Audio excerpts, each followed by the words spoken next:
नमस्कार दोस्तों, आप सुन रहे हैं विश्वनाथ ताम्रकार को, सहायक प्राध्यापक कंप्यूटर साइंस डिपार्टमेंट, संत गुरु घासीदास राष्ट्रीय महाविद्यालय कुरुद। और आज जो टॉपिक हम डिस्कस करने वाले हैं वो है डेडलॉक। तो डेडलॉक में सबसे पहले तो डेडलॉक प्रॉब्लम होता क्या है, सिस्टम मॉडल और डेडलॉक के कैरेक्टराइजेशन, और इसे ही deadlock necessary condition for deadlock भी कहा जाता है। Resource allocation graph, method for handling deadlocks और deadlock prevention, deadlock avoidance, deadlock detection, ये सब मेथड हैं डेडलॉक हैंडलिंग के, और रिकवरी फ्रॉम द डेडलॉक। तो ये टॉपिक्स हैं। तो उनमें से जो टॉपिक आज कवर हो पाएंगे हम वो टॉपिक कवर करेंगे, और उसके बाद जो टॉपिक बचेंगे वो हम नेक्स्ट लेक्चर में कवर करेंगे। तो सबसे पहले हम देखते हैं कि डेडलॉक होता क्या है और डेडलॉक प्रॉब्लम किसे कहते हैं। A set of blocked process each holding a resource and waiting to acquire a resource held by another process is set. तो यहाँ पर डेडलॉक किसे कहते हैं, तो यहाँ पर डेडलॉक में ये सेट ऑफ प्रोसेस होते हैं जो प्रोसेस कुछ रिसोर्स को होल्ड करके रखे हुए रहते हैं और वो वेट करते रहते हैं दूसरे रिसोर्स को एक्वायर करने के लिए, और वो रिसोर्सेज जो है वो दूसरे जो प्रोसेस होते हैं उनके द्वारा होल्ड करके रखा जाता है। तो इसमें ऐसी सिचुएशन आती है कि दोनों ही प्रोसेस जो है कुछ रिसोर्स को होल्ड किए हैं और दूसरे रिसोर्स को वो वेट कर रहे हैं। तो इसमें जो दोनों प्रोसेस होते हैं वो इनफाइनाइट टाइम के लिए वेटिंग में चले जाते हैं, क्योंकि दोनों अपने काम कंप्लीट नहीं कर पाते और अपने टास्क को कंप्लीट करने के लिए उनको जो रिसोर्स की आवश्यकता होती है वो किसी दूसरे प्रोसेस के द्वारा ब्लॉक करके रखा हुआ होता है। तो यहाँ पर एक उदाहरण देखते हैं। System has 2 tape drive. तो सिस्टम के पास 2 टेप ड्राइव है and process P0 and P1 each hold 1 tape drive and need another 1। तो यहाँ पर हमारे पास 2 टेप ड्राइव हैं और यहाँ पर हमारे पास 2 प्रोसेस हैं P0 और P1। दोनों प्रोसेस को ये दोनों ही टेप ड्राइव चाहिए अपना टास्क कंप्लीट करने के लिए। लेकिन सिचुएशन ये है कि P1 के पास एक टेप ड्राइव है और P0 के पास एक टेप ड्राइव है। तो दोनों एक होल्ड करके रखे हुए हैं और दोनों वेट कर रहे हैं कि वो दूसरा प्रोसेस है P0 वेट कर रहा है कि P1 अगर एक ड्राइव रिलीज करे तो वो उसका यूज करके अपना काम कंप्लीट कर ले, और P0 और P1 ये सोच रहा है कि P0 के पास जो टेप ड्राइव एक है जो वो होल्ड किया हुआ है वो अपना टास्क कंप्लीट करके उसे रिटर्न करे। तो यहाँ पर ये दोनों ही इनफाइनाइट टाइम के लिए वेटिंग के लिए चले जाते हैं और ये कभी उससे बाहर नहीं आ पाते। तो इसी प्रॉब्लम को ही डेडलॉक प्रॉब्लम कहा जाता है। यहाँ पर एक सीमाफोर एग्जाम्पल भी यहाँ पर दिया हुआ है जो आप देख सकते हैं। जैसे कि हमारे पास ये एक सीमाफोर वेरिएबल है A और B, और ये रिसोर्सेज को भी रिप्रेजेंट करते हैं और दोनों को 1 से इनिशियलाइज किया गया है। और यहाँ पर हम P0 जो है वो दोनों को ही A और B जो दोनों रिसोर्स है वो चाहिए, और P0 अगर पहले A को वेट करके एग्जीक्यूट करे और उसके बाद B को करे तो ये P0 का काम हो जाएगा। और अगर P1 पहले B को एक्सेस करता है फिर A को करता है तो जो इसमें इसका काम हो जाएगा। लेकिन अगर दोनों प्रोसेस पैरेलली चले जाते हैं, एक ने A को डाउन कर लिया और दूसरे ने B को, तो फिर ये जो तो P0 जो है B के लिए वेट करता रह जाएगा और P1 जो है वो A के लिए वेट करता रह जाएगा। तो इस तरह के सिचुएशंस को डेडलॉक प्रॉब्लम कहा जाता है। और एक ट्रैफिक में भी हम देख सकते हैं, यहाँ पे एक ब्रिज दिखा हुआ है और यहाँ पर जो है ट्रैफिक इन 1 डायरेक्शन और एक डायरेक्शन में ये ट्रैफिक है। Each section of bridge can be viewed as a resource. तो एक सेक्शन जो है उसे हम रिसोर्स की तरह ले सकते हैं। At deadlock occurs, if a deadlock occur it can be resolve if 1 car backs up preempted resource and rollback. Several cars may have to be blocked up to a deadlock occur. Starvation is possible. अगर यहाँ पर bridge में आप देख रहे हैं दोनों तरफ से अगर एक एक कार आ जाती है और यहाँ पर एक ही कार निकल सकता है, तो यहाँ पर अगर दोनों यहाँ पर हटते नहीं है, कोई भी एक कार वाला अगर पीछे नहीं लेता है, तो ये दोनों जो है वो इनफाइनाइट टाइम के लिए वेटिंग में चले जाएंगे और ये एक डेडलॉक प्रॉब्लम यहाँ पर ऑकर हो सकती है। और उसका सॉल्यूशन ये है कि अगर कोई एक कार वाला जो है वो अगर बैक कर ले और फिर वो दूसरे को परमिट कर दे वहाँ से जाने के लिए, तो ये प्रॉब्लम सॉल्व हो सकती है। तो यहाँ पर हम देखते हैं सिस्टम मॉडल। यहाँ पर रिसोर्सेज को हम R1, R2 और Rm के द्वारा हम रिप्रेजेंट कर रहे हैं। और जो हमारे सिस्टम में बहुत सारे रिसोर्सेज होते हैं और हर रिसोर्स के कई इंस्टेंस यहाँ पर हो सकते हैं। तो जैसे सीपीयू साइकिल जो है वो एक रिसोर्स है, मेमोरी स्पेस है वो भी एक रिसोर्स है, आईओ डिवाइसेस है वो भी रिसोर्स है। इसी के तरह सिस्टम में और भी कई सारे रिसोर्सेज हो सकते हैं। और हर रिसोर्स का जो है यहाँ पर स्टेटमेंट दिया हुआ है, each resource of type r has WI instance. मतलब हर रिसोर्स जो जैसे रिसोर्स जैसे 1, 2 किया हुआ है तो RI से डिनोट कर दिया जा रहा है। तो हर रिसोर्स के यहाँ पर मल्टीपल जो है इंस्टेंस यहाँ पर हो सकते हैं। Each process utilize a resource as follows. तो हर प्रोसेस जो है रिसोर्स को किस तरह से यूटिलाइज करता है। सबसे पहले जब किसी प्रोसेस को रिसोर्स की आवश्यकता पड़ती है तो वह प्रोसेस जो है वह रिसोर्स के लिए रिक्वेस्ट करता है, और अगर रिसोर्स अवेलेबल होता है तो वह रिसोर्स जो है वो उस प्रोसेस को एलोकेट कर दिया जाता है और वह उसे यूज़ कर पाता है। और अगर वो रिसोर्स उपलब्ध नहीं होता है तो वह जो प्रोसेस होता है जिसने रिक्वेस्ट किया है वह उसके लिए वेट करते रहता है। और नेक्स्ट है यूज़। तो जैसे ही अगर रिसोर्स अवेलेबल होता है रिक्वेस्ट करने के बाद, तो वह जो प्रोसेस होता है उस पर्टिकुलर रिसोर्स को वो यूज़ करना स्टार्ट कर लेता है। और उसके बाद यहाँ पर तीसरा होता है रिलीज़। अगर जैसे ही रिसोर्स जो है वो अपना टास्क कंप्लीट कर लेता है और अपना टास्क कंप्लीट कर लेता है तो वो जो पर्टिकुलर प्रोसेस होता है उस रिसोर्स को वो रिलीज़ कर देता है। तो इस तरह से ये सिस्टम मॉडल होता है और इसी के बेस पे हम आगे चीज़ों को देखेंगे। तो हम नेक्स्ट आगे बढ़ते हैं डेडलॉक कैरेक्टरिस्टिक्स की तरफ। तो ये जो डेडलॉक कैरेक्टरिस्टिक्स होता है इसे नेसेसरी कंडीशंस फॉर डेडलॉक भी कहा जाता है। A deadlock can arise if 4 condition hold simultaneously. अगर एक समय में ये चारों कंडीशन जो कि स्क्रीन पर आपको शो हो रहे हैं वो अगर होल्ड होते हैं तभी डेडलॉक आने की संभावना वहाँ पर होती है। तो सबसे पहला जो है वो है mutual exclusion. Only one process at a time can access a resource. तो म्यूचुअल एक्सक्लूजन का मतलब ये होता है कि एक समय में किसी एक प्रोसेस को केवल एक ही प्रोसेस उसे एक्सेस कर सकता है। जब एक प्रोसेस उस रिसोर्स को एक्सेस कर रहा है तो दूसरा प्रोसेस जो है उस रिसोर्स की कॉपी को एक्सेस नहीं कर सकता। दूसरा है यहाँ पर दूसरा कंडीशन है होल्ड एंड वेट। तो यहाँ पर a process holding at least one resource is waiting to acquire additional resource held by another process।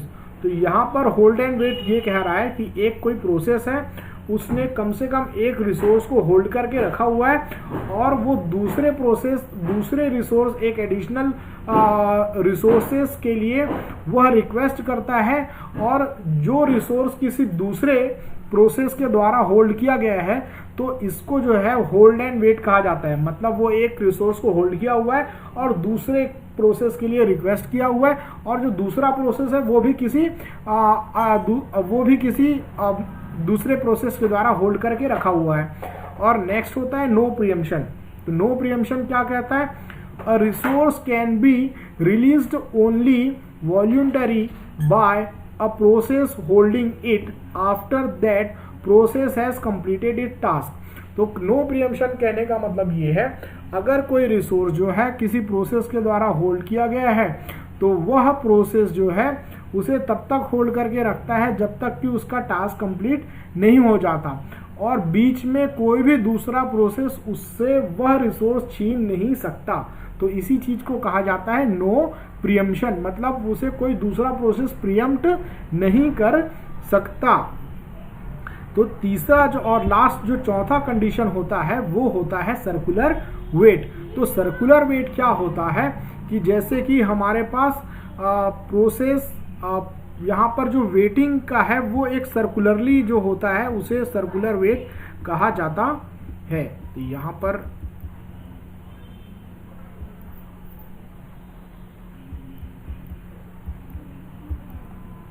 एक एग्जांपल लेते हैं, जैसा यहाँ पे दिया हुआ है, there exist a set of process P0 P1 फिर P1 P2 फिर dash dash P0 of waiting process such as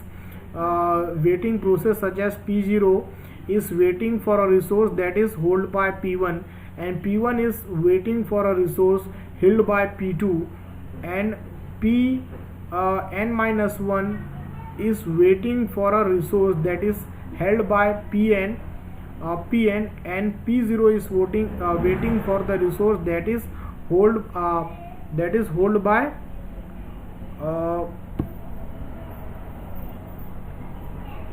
Pn। तो यहाँ पर Pn जो है यहाँ पर P0 गलत प्रिंट हुआ है, यहाँ पर Pn is waiting for a resource that is held by P0। मतलब यहाँ पर एक सर्कुलर बन जाता है कि P1 जो है वो P2 के रिसोर्स के लिए वेट कर रहा होता है, और P1 जो है वो P2 के द्वारा जो रिसोर्स होल्ड किया हुआ है उसके लिए रिक्वेस्ट करता है। तो यहाँ पर एक सर्कुलर बन जाता है, तो यह चार जो है नेसेसरी कंडीशन होता है जिसके जो होल्ड होने के बाद जो है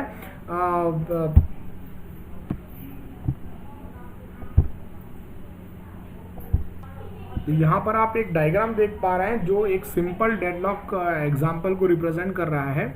यहाँ पर हमारे पास दो प्रोसेस हैं P1 और P0। तो यहाँ पर और दो रिसोर्स हैं और दोनों रिसोर्स की एक एक कॉपी है, रिसोर्स 1 और रिसोर्स 2। तो रिसोर्स 1 जो है वो प्रोसेस P1 को एलोकेटेड है और प्रोसेस 1 जो है एक दूसरे रिसोर्स जो P2 है उसके लिए वेट कर रहा है, और जो प्रोसेस P2 है उसको रिसोर्स 2 जो है वो एलोकेटेड है, वो असाइन किया हुआ है, और प्रोसेस P2 जो है वो रिसोर्स R1 के लिए रिसोर्स 1 के लिए वेट कर रहा है। तो ये दोनों का R1 और प्रोसेस 1 और प्रोसेस 2 का काम तभी हो पाएगा जब एट अ टाइम उसके पास रिसोर्स 1 और रिसोर्स 2 दोनों होंगे, लेकिन दोनों ने एक एक रिसोर्स होल्ड करके रखा हुआ है। और यहाँ पे आप देख सकते हैं ये चारों कंडीशन सेटिस्फाइड हो रही है, होल्ड कर रहे हैं और वेट कर रहे हैं, और यहाँ पर म्यूचुअल एक्सक्लूजन है, मतलब एक समय में एक रिसोर्स को केवल एक ही प्रोसेस जो है वो एक्सेस कर सकता है। और यहाँ पर नो प्रियम्पशन है, कोई जो है एक प्रोसेस दूसरे प्रोसेस से रिसोर्स को छीन नहीं सकता है। और यहाँ पर ये हमको सर्कुलर वेट की सिचुएशन भी यहाँ पर हमको नज़र में आ रही है। ये चारों कंडीशंस जो है वो यहाँ पर सेटिस्फाइड कर रहा है। और यहाँ पर ज़रूरी नहीं होता है कि चारों कंडीशन सेटिस्फाइड हो रहा है मतलब यहाँ पर डेडलॉक होगा, लेकिन अगर डेडलॉक है तो ये चारों कंडीशन सेटिस्फाइड होना यहाँ पर ज़रूरी होता है। तो हम अब आगे बढ़ते हैं, ये नेसेसरी कंडीशंस थे डेडलॉक ऑकरेंस के लिए। नेक्स्ट जो हम देख रहे हैं रिसोर्स एलोकेशन ग्राफ। तो जनरली जो है ये रिसोर्स एलोकेशन ग्राफ के द्वारा जो है कौन से प्रोसेस को कौन सा रिसोर्स चाहिए और हमारे पास कितने रिसोर्स अवेलेबल हैं, कौन सा रिसोर्स किसे अलोकेट किया गया है और कौन सा प्रोसेस किस रिसोर्स के लिए वेट कर रहा है, तो इन सारे चीज़ों को रिसोर्स एलोकेशन ग्राफ के द्वारा काफ़ी अच्छे से यहाँ पर इसे रिप्रेजेंट किया जा सकता है, जैसा कि आप डायग्राम में देख पा रहे हैं। तो हम इसमें एक एक चीज़ों को यहाँ पर हम डिस्कस करते हैं। A set of vertices V and a set of edges E। तो यहाँ पर सेट ऑफ वर्टाइसेस होते हैं और सेट ऑफ यहाँ पर एजेस होते हैं। V is a V is partition into two types. जो V जो है वो दो तरीके से डिवाइडेड होता है। पहला होता है एक P और दूसरा R। तो पहला P जो है वो प्रोसेस के लिए होता है, P, P1, P2, Pn, the set consisting of all the process in the system. तो P जो है जितने भी प्रोसेस होते हैं सिस्टम में उसको रिप्रेजेंट करता है, और R जो होता है R1, R2, Rm, a set consisting of all resource types in the system. तो R जो है वो सिस्टम में जितने रिसोर्स अवेलेबल होते हैं उसे वो रिप्रेजेंट करता है। और यहाँ पर रिक्वेस्ट एज जो है यहाँ पर दिया हुआ है, अगर P1 से एक एरो जाता है RJ के तरफ, तो इसका मतलब ये है कि जो P1 जो प्रोसेस है वह RJ रिसोर्स के लिए यहाँ पर वो रिक्वेस्ट कर रहा है। और असाइनमेंट एज होता है डायरेक्टेड एज, ये भी एक डायरेक्टेड एज है जो यह बताता है जैसे RJ जो है उसके बाद एरो दिया गया है, वो एरो अगर PI की तरफ होता है, इसका मतलब ये है कि RJ रिसोर्स जो है वो PI प्रोसेस को एलोकेट कर दिया गया है। तो हम ये आगे एक डायग्राम के थ्रू समझ सकते हैं। तो जनरली जो प्रोसेस होता है उसे एक सर्कल के फॉर्म में यहाँ पर रिप्रेजेंट किया जाता है। रिसोर्स टाइप विथ 4 इंस्टेंस, अगर किसी रिसोर्स के 4 इंस्टेंस है तो उसे इस बॉक्स में ऐसा 4 छोटे छोटे और बॉक्सेस उसके अंदर बनाकर रिप्रेजेंट किया जाता है। PI requesting instance of RJ, तो यहाँ पर अगर PI जो प्रोसेस है वो RJ के इंस्टेंस के लिए एक इंस्टेंस के लिए रिक्वेस्ट कर रहा होता है, तो उसे कुछ इस तरह से रिप्रेजेंट किया जाता है जैसा कि आप यहाँ पर देख पा रहे हैं। PI से एक एरो जा रहा है, PI is holding an instance RJ। अगर PI RJ का एक इंस्टेंस जो है उसकी मल्टीपल कॉपी में से एक कॉपी को हम इंस्टेंस कह दे रहे हैं, तो उसे अगर होल्ड कर रहा है तो वो इस डायग्राम के द्वारा, जो लास्ट डायग्राम है उसके द्वारा यहाँ पर शो किया जाता है। तो यहाँ पर हम एक एग्जाम्पल देख पा रहे हैं डायग्राम में। तो यहाँ पर हमारे पास टोटल 4 टाइप के रिसोर्स हैं, R1, R3, R2 और R4। और यहाँ पर जो R1 है उसकी केवल एक ही इंस्टेंस है, एक ही कॉपी उपलब्ध है, और R3 की भी केवल एक ही कॉपी उपलब्ध है, और R2 जो है उसकी 2 कॉपी है हमारे पास, और R4 जो रिसोर्स है उसकी 3 कॉपी अवेलेबल है। और यहाँ पर 3 प्रोसेस है हमारे पास, process P1, P2 and P3। और यहाँ पर आप देख सकते हैं यहाँ पर आप देख सकते हैं कि प्रोसेस P1 को अगर देखा जाए तो R2 का एक इंस्टेंस जो है वो P1 को एलोकेट किया गया है, और P1 जो है R1 के एक इंस्टेंस के लिए ये रिक्वेस्ट कर रहा है। और P2 को अगर हम देखें तो P2 को R2 का एक इंस्टेंस मिला हुआ है, और P2 को R1 का भी एक इंस्टेंस मिला हुआ है, और यह वेट कर रहा है R3 के एक इंस्टेंस के लिए, रिसोर्स R3 के लिए। और ये R3 जो रिसोर्स है वो जो प्रोसेस P3 है उसको एलोकेट किया गया है। और यहाँ पर एक और जो प्रोसेस रखा हुआ है, यहाँ पर रिसोर्स जो है R4 जिसकी 3 कॉपी रखी हुई है, उसको कोई भी जो प्रोसेस है रिक्वेस्ट नहीं कर रहा है, और ना ही वो किसी को एलोकेट किया गया है। तो यहाँ पर जो है हम देखेंगे डेडलॉक की कंडीशन है क्या। तो यहाँ पर सबसे पहले हम कंडीशंस देखते हैं। तो यहाँ पर म्यूचुअल एक्सक्लूजन है, म्यूचुअल एक्सक्लूजन होल्ड कर रहा है, मतलब एक समय में केवल एक ही प्रोसेस उसको एक्सेस कर सकता है। और दूसरा हम देखते हैं कि यहाँ पर होल्ड एंड वेट है क्या। तो होल्ड एंड वेट नज़र आ रहा है, जैसे कि प्रोसेस P1 है वो R2 के एक इंस्टेंस को होल्ड किया हुआ है और R1 के लिए रिक्वेस्ट कर रहा है। और जैसे P2 भी है, P2 जो है वो भी 2 R1 के एक इंस्टेंस और R2 के एक इंस्टेंस को होल्ड किया हुआ है और R3 के लिए रिक्वेस्ट कर रहा है। तो ये जो है होल्ड एंड वेट भी यहाँ पर हो रहा है। और सर्कुलर वेट अगर हम देखें तो यहाँ पर जो है P1 जो है R1 के लिए रिक्वेस्ट कर रहा है, और P2 जो है वो R3 के लिए। तो यहाँ पर सर्कुलर वेट नज़र में नहीं आ रहा है, मतलब यहाँ पर डेडलॉक नहीं है। यहाँ पर सर्कुलर वेट नहीं दिख रहा है, तो इसीलिए यहाँ पर डेडलॉक नहीं है। और एक तो सर्कुलर वेट नहीं है, और दूसरा और ये भी जैसे नो प्रियम्पशन, इसके 3 सेटिस्फाइड हुए।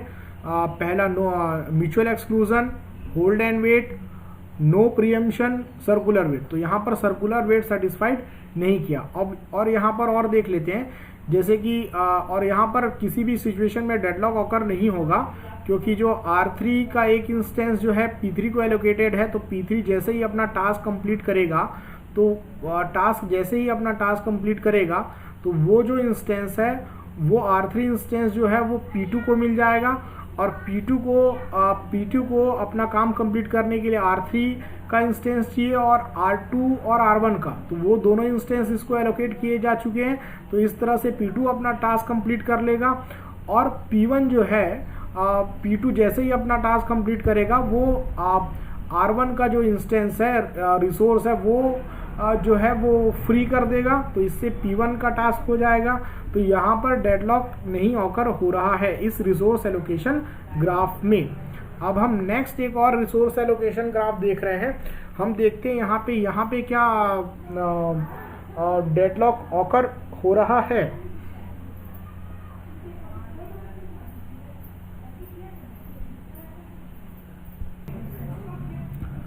तो यहाँ पर उसी जो हमारे पास प्रीवियस डायग्राम था, उसमें हमने एक छोटा सा चेंजेस किया है।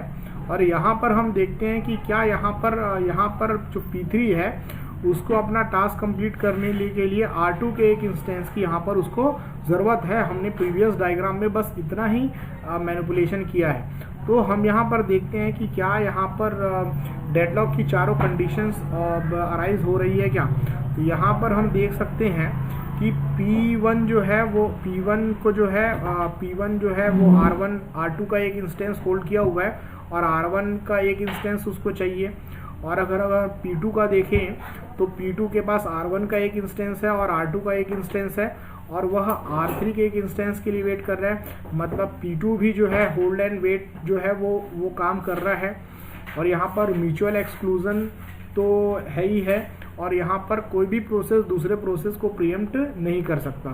तो अब यहाँ पर सर्कुलर वेट ही हमको दिखना होगा। और P3 को देखें, तो P3 जो है वो R3 का एक रिसोर्स इसके पास अवेलेबल है, और ये जो है R2 के एक इंस्टेंस के लिए यहाँ पर वेट कर रहा है। और जबकि R2 के दोनों इंस्टेंस जो है, एक इंस्टेंस P1 के द्वारा होल्ड किया हुआ है और एक इंस्टेंस जो है P2 के लिए। और P1 और P2 तब तक अपना काम कंप्लीट नहीं कर पाता जब तक R3 जो P3 है वो R3 को रिलीज ना करे, और R3 तब तक अपना काम कंप्लीट नहीं कर पाएगा जब तक कि R3 को R2 का एक इंस्टेंस मिले, जो कि दोनों इनके द्वारा होल्ड किया जा रहा है, P1 और P2 के द्वारा। तो इस तरह से यहाँ पर अगर हम सर्कुलर वेट देखें, तो ये P1 जो है वो P2 के लिए वेट कर रहा है, और P2 जो है वह P3 के लिए वेट कर रहा है, और P3 जो है वह P1 और P2 के लिए, दोनों के लिए यहाँ पर वेट कर रहा है। तो यहाँ पर एक सर्कुलर बन रहा है। यहाँ पर सर्कुलर वेटिंग अगर हम यही देखें P1 और P3 के बीच में, तो यहीं पे ही एक सर्कुलर बन जा रहा है। P2 और P3 के बीच में एक सर्कुलर यहाँ पर बन जा रहा है, और चाहे तो ये आप P1 को भी यहाँ पर इंक्लूड कर सकते हैं।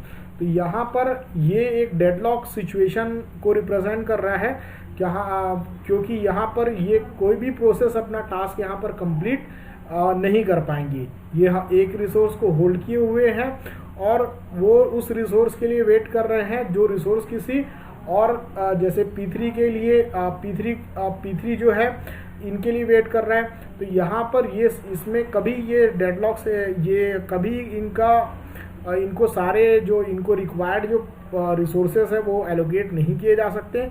तो ये जो सिचुएशन वो है वो डेडलॉक सिचुएशन को यहाँ पर रिप्रेजेंट कर रहा है। तो एक और हम यहाँ पर एक और डायग्राम देख रहे हैं। तो यहाँ पर क्या डेडलॉक ऑकर होता है या नहीं, हम ये देखते हैं। तो सबसे पहले इसके चारों कंडीशंस को देखते हैं। तो यहाँ पर जो प्रोसेस P1 है वो R1 के लिए वेट कर रहा है, और ये जो प्रोसेस P2 है उसको R1 का एक इंस्टेंस एलोकेट किया गया है। P3 है वह उसको R1 दिया गया है और लेकिन P3 जो है R2 के लिए वेट कर रहा है, और P4 को R2 का एक इंस्टेंस यहाँ पर दिया गया है। तो यहाँ पर होल्ड एंड वेट तो हो रहा है, प्रोसेस P1 जो है एक होल्ड किया हुआ है और एक के लिए वेट कर रहा है, P3 भी R1 को होल्ड किया हुआ है और R2 के लिए वेट कर रहा है। और हम यहाँ पर देखें तो यहाँ पर सर्कुलर वेट की भी स्थिति है, P1 और P3 के बीच में ये जो है ये सर्कुलरली वेट कर रहे हैं एक दूसरे के लिए, लेकिन यहाँ पर डेडलॉक ऑकर नहीं होगा। क्यों नहीं डेडलॉक ऑकर होगा? क्योंकि P2 को एक इंस्टेंस चाहिए R1 का, जैसे ही P2 अपना काम कंप्लीट करेगा वो R1 का एक इंस्टेंस रिलीज कर देगा और वो जो इंस्टेंस है वो इंस्टेंस P1 को मिल जाएगा, तो P1 अपना टास्क कंप्लीट कर लेगा। और यहाँ पर P4 जो है, P4 को एक इंस्टेंस दिया गया है R2 का, तो ये अपना टास्क ऐसे ही कंप्लीट करने के बाद R2 के एक इंस्टेंस को रिलीज कर देगा, तो वह इंस्टेंस जो है वो जो प्रोसेस P3 है उसको एलोकेट कर दिया जाएगा। तो यहाँ पर डेडलॉक की चारों कंडीशंस होल्ड कर रही है, लेकिन फिर भी इस एग्जाम्पल में डेडलॉक ऑकर नहीं होगा। तो आज हम इतना ही पढ़ते हैं। आज हमने जो टॉपिक डिस्कस किए हैं वो मैं बता देता हूँ आपको। आज हमने देखा है डेडलॉक प्रॉब्लम क्या होता है, सिस्टम मॉडल हमने डिस्कस किया है, डेडलॉक के अननेसेसरी कंडीशन हमने डिस्कस की है, और हमने रिसोर्स एलोकेशन ग्राफ देखा है, और उस ग्राफ के थ्रू हम ये डिटेक्ट कर पाते हैं कि यहाँ पर डेडलॉक ऑकर हो रहा है या नहीं ऑकर हो रहा है। तो अगले लेक्चर्स में जो है हम डेडलॉक हैंडलिंग के मेथड जो है वो डिस्कस करेंगे। तो thank you very much for watching this video.